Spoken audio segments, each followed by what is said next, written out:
Los personajes que marcaron la jornada están en la prueba de ADN 91.7. Actualidad, deportes, noticias. Bien, 7 de la tarde con 13 minutos. Vamos a profundizar porque nos contaba ahí Kevin Felgueras de todo lo que ha significado la tramitación legislativa de este proyecto de ley llamado Aula Segura en sus inicios, que ha ido cambiando. Y queremos hacerlo también desde lo que implica, ¿no? O lo que podría significar en quienes trabajan directamente en temas de educación. Para eso estamos ya aquí en el estudio de ADN con Ernesto Treviño, director del Centro de la Universidad Católica para la Transformación Educativa e investigador del Centro de Justicia Educacional de la UC. Ernesto, muchísimas gracias por acompañarnos de regreso además aquí en ADN, después de un tiempo en que estuvimos haciendo ahí un programa de educación con Ernesto. Sí. Feliz de estar con ustedes, muchas gracias. Y también Jaime Ritamal, profesor de filosofía, doctor en educación, académico de la Universidad de Santiago de la USACH. Gracias, Jaime. Muchas gracias por la invitación. Quiero pedirles a los dos, para empezar a entrar ahí en el análisis, su mirada respecto al proyecto original de Aula Segura que presentó el gobierno. Y el argumento que el gobierno ha insistido permanentemente de la necesidad de sacar a los delincuentes, ha dicho, de estos colegios a propósito de las situaciones de violencia que hemos visto en algunos liceos aquí en Santiago en el último tiempo. Jaime, quiero partir contigo con una mirada así general para después empezar a directamente sí. El proyecto original, yo lo he repetido un montón de veces, era un retroceso autoritario. Los gobiernos de derecha, los gobiernos de izquierda, muchos años han desarrollado una política de convivencia escolar, de clima escolar, de violencia escolar, que enfatizaba sobre todo el tema de resolución de conflictos de manera democrática, ampliación de los derechos, profundización también de los deberes. Era una política que tiene su historia. Y es por esa razón que toda la comunidad científica de expertos en el tema, de expertas y expertos en el tema, desde la Católica hasta Acción Educar, y expertos regionales también, y los grandes investigadores, premios nacionales de educación, todos se manifestaron en contra, porque el proyecto Aula Segura significaba un retroceso, y yo le agrego a eso, un retroceso autoritario. Aquí estaba en juego la idea de disciplina liberal, o la idea de disciplina castigadora. La idea de disciplina liberal es una idea que tiene que ver más con tratar de entender que educar significa también formar ciudadanos, educar significa también dar segundas oportunidades, significa comprender los fenómenos de manera más compleja, pero la disciplina represiva, la represiva autoritaria, es contraria a la disciplina liberal, porque la disciplina represiva lo que hace es escamotear el problema. Bueno, ya vamos a estar profundizando en cómo hacerse cargo entonces de ese problema, pero quiero también que Ernesto nos dé cuenta de su mirada, ¿no?, respecto a lo que implicaba el proyecto original. Insisto en esta idea de que era necesario hacerse cargo de situaciones de violencia gravísimas que se habían visto en algunos liceos aquí en Santiago. Profesores rociados con combustible, agresiones, bombas Molotov. ¿Qué hacer frente a ese tipo de situaciones y si realmente este proyecto resolvía el problema? Sí, bueno, yo creo que el proyecto definitivamente no resolvía el problema. Era un proyecto muy ciego a las complejidades que tiene este fenómeno por varias razones. Por un lado, es cierto que hemos visto episodios de violencia criminal. Y a nadie le cabe duda que alguien que rocía de benzina a una persona debía enfrentar a los tribunales y no cargarle a las escuelas la responsabilidad de ellas solas resolver, ¿sí? Entonces hay otros mecanismos. Ahora, en términos de la comunidad escolar, también generaba un conjunto de aberraciones. El director estaba obligado a expulsar. Imagínense ustedes, es como si hiciéramos una ley en donde los jueces estén obligados a encarcelar a una persona porque la acusan sin debido proceso. Entonces también ahí de verdad era un proyecto bien inconducente que solamente reconocía que había un problema, pero lo hacía de una manera muy superficial. Por ejemplo, se incorporaban elementos como estudiantes que portan armas. Cuando uno va a las escuelas y cuando uno trabaja con las escuelas más vulnerables, todos los días los estudiantes portan armas. porque es parte de la cultura, del contexto. A veces hay pandillas que son rivales y los profesores todos los días y los directores están revisando mochilas, sacando armas.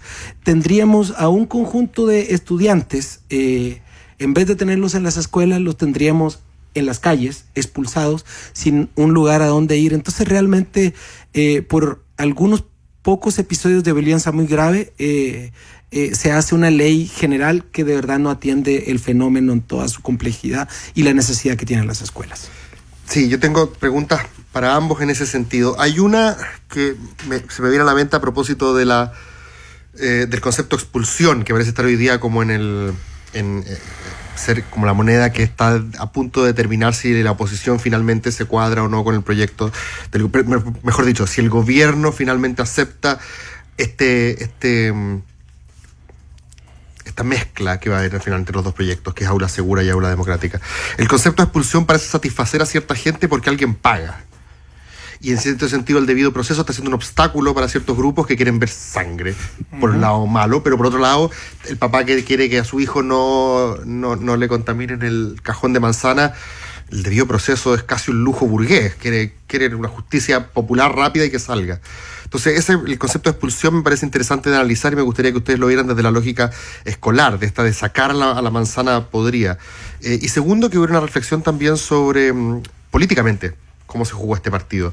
Porque en un comienzo yo pensaba que Aula Segura era un golazo comunicacional para el gobierno porque la gente ve estas imágenes.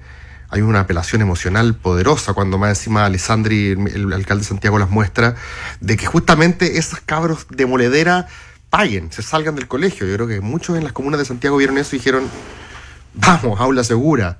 Yo creo que la represión, como dices tú, esa disciplina represiva es popular.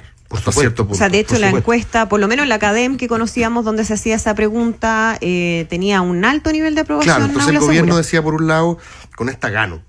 O sea, voy a hacer pagar el costo político a la oposición. Pero hoy día Jasna Proboste saca como un conejo del sombrero y dice, no, aquí nosotros vamos a resistir esta lógica maniquea de estar con los delincuentes o con los alumnos, y esta aula democrática aparece como solución para que ella aparezca también en la foto levantando la mano. Y que tengo entendido que hasta esta aula democrática también lo rechazan hoy día los movimientos estudiantiles. Entonces quería que nos pudiéramos referir primero a ese concepto de expulsión como para saciar la sed de justicia, y si es que políticamente creen que la oposición llegó a empatar un poco esta discusión. Bueno, parto por lo segundo. Efectivamente aquí ha sido de manual. Para los que investigamos el fenómeno de la violencia en las escuelas, ha sido prácticamente de manual. En todos los lugares pasa exactamente lo mismo. El manejo comunicacional que se hace de algunos fenómenos espectaculares, claro, lleva de inmediato a la fanfarronería autoritaria. Y aquí vimos a directores incluso que manipularon su victimización y hicieron el juego del fanfarrón autoritario que pide la sangre rápidamente. Incluso hubo uno que decía, yo quiero ver a un estudiante y con solo verlo poder expulsarlo. Era muy interesante desde el punto de vista etnográfico, sociológico, analizar ese discurso. Claro, pues ya es efectivo además, yo creo. Muy, muy efectivo. Quiero solo verlo y expulsarlo. Una cosa impresionante. Pero siempre se ha podido expulsar a los estudiantes en nuestros colegios. Siempre se ha podido expulsar a los estudiantes. Lo que pasa es que la expulsión estaba concebida como una facultad del director, que tiene que conversar con la comunidad educativa, tiene que conversar con los profesores, tal cual como se hace en los mejores sistemas de educación pública de todo el mundo. Claro, pero lo que dice ahí la ministra Cubillo y quienes defienden el proyecto es, bueno, pero mientras tanto, mientras se avanza en ese proceso de expulsión que a veces puede demorar, ¿qué hago con ese alumno que es un riesgo para sus compañeros, el resto de la comunidad educativa? Dos cosas que no se hacían, y ahí hay un punto. Una cosa es suspenderlo. Pero otra cosa que tampoco se hace, y yo creo que hay que hacer, es acompañarlo con un tutor, porque él también tiene que, de una u otra manera, el que comete una transgresión, digamos, no lo vamos a culpar ad infinitum por esa transgresión, y menos si es una persona que está en formación. No sé cómo lo ves tú. Aunque sea así de grave, Ernesto, porque estamos hablando, de hecho, además bien puntuales los que se han hablado. No, yo creo que hay dos elementos aquí claves. Es muy bueno el ejemplo que pone Jaime del director que quería ver y expulsar a un estudiante, ¿sí? Porque esto nos habla de que se pueden cometer arbitrariedades en estos procesos y confundir, incluso confundir físicamente a un estudiante y expulsar a uno que no es responsable. Entonces, para eso, el tener la suspensión, que es como, por decirlo de algún modo, un periodo razonable, una semana, algunos días, en el cual la víctima y victimario no tienen que estar en contacto, para poder analizar el caso, hacer un proceso y después poder hacer la expulsión si es necesario. Exacto. Y si se llega a esa conclusión, bueno, me parece muy razonable, porque en este momento lo que teníamos era que si el estudiante se suspendía no se le podía expulsar. Claro. Porque era doble castigo por doble la sanción. misma falta. Entonces decía la ministra, eso no se puede hacer porque finalmente la justicia termina revirtiendo la medida de expulsión porque se da por ya sancionado. Con razón la justicia, además. Entonces, tener este periodo de transición para estudiar el caso, ver los antecedentes, me parece que es muy importante, y si se toma la medida de expulsión, se toma. Ahora, también hay que ver esto en su justa magnitud. Tenemos, por otro lado, un grave problema. De hecho, no sé si se acuerdan, hace un par de meses o el mes pasado, que había un grave problema de retención en la educación, y particularmente en la educación media. Nuestros estudios nos indican que aproximadamente el 86% de los estudiantes que pasan por la educación media tiene una trayectoria educativa irregular. Más o menos 20% se cambia de escuela, más o menos 35% deserta, más o menos 30% repite. Entonces tenemos un gran desafío, y a esto le estamos añadiendo a obligar a los directores a expulsar por cualquier motivo. Entonces claramente no tenía ningún sentido pedagógico y agravaba un problema que el mismo gobierno hace un mes estaba enfatizando que estábamos enfrentando. Agrava el problema en vez de resolverlo, y necesitamos de verdad hacerlo mucho más complejo, porque además hay que pensar que el estudiante expulsado no debería ser expulsado del sistema.